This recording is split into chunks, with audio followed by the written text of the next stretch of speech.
السلام عليكم ورحمة الله وبركاته. بسم الله الرحمن الرحيم. الحمد لله والصلاة والسلام على رسول الله وبعد. Allah subhanahu wa ta'ala says in Surah Al-Baqarah, verse 188, وَلَا تَأْكُلُوا أَمْوَالَكُمْ بَيْنَكُمْ بِالْبَاطِلِ. Do not consume one another's property unjustly.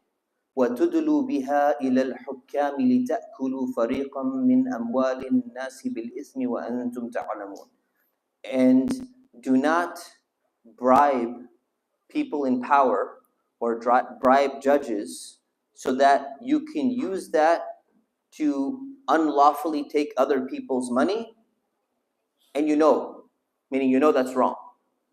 So this verse is talking about this idea, what we call rishwa, idea of bribes, this idea of stealing other people's wealth. And it's a very relevant verse for two reasons. Number one, there's a lot of corruption in the world. And when we're, in this election cycle here in the United States, many people are following presidential debates, and they're seeing, even local elections, and there are some Muslims in the elections too. And there's discussion. One of the things that you hear often, I hear this too much among the Muslim community and every community. They say, oh, during the debate, he had to say that because the political lobby is pressuring him. She had to say that because the, healthcare lobby is pressuring her to say that. So-and-so had to do that because there are people in power that are putting pressure on them, and they had no choice but to say that thing. And they make an excuse for them. And they say, you know what? It's okay.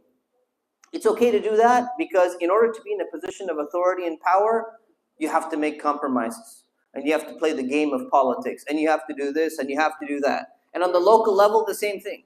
Somebody's running for office. Sometimes it's even a Muslim who's running for a political position. And they say, well, why would brother so-and-so, why would sister so-and-so, why would they say that thing? That's even wrong. That's against Islamic values. Well, there's no way they can get into office unless blah, blah, blah, and unless they do this and unless they do that. And brothers and sisters, I want to remind you that a politician with no values is a useless politician. If a politician or a leader or anybody has no core values and they simply go with the one that puts the most pressure on them or the one that pays them the most amount of money, like Allah is mentioning in the Quran, then what's the purpose? What can that person actually achieve? They can achieve nothing. So when we're witnessing people who are saying vote for me and do this and be careful, remember something. Islamic values should always be there in people. If we don't have a core foundation of Islamic values in the population, then we're going to select leaders that also have no values in their own system. And that's why we see the problems that we see today.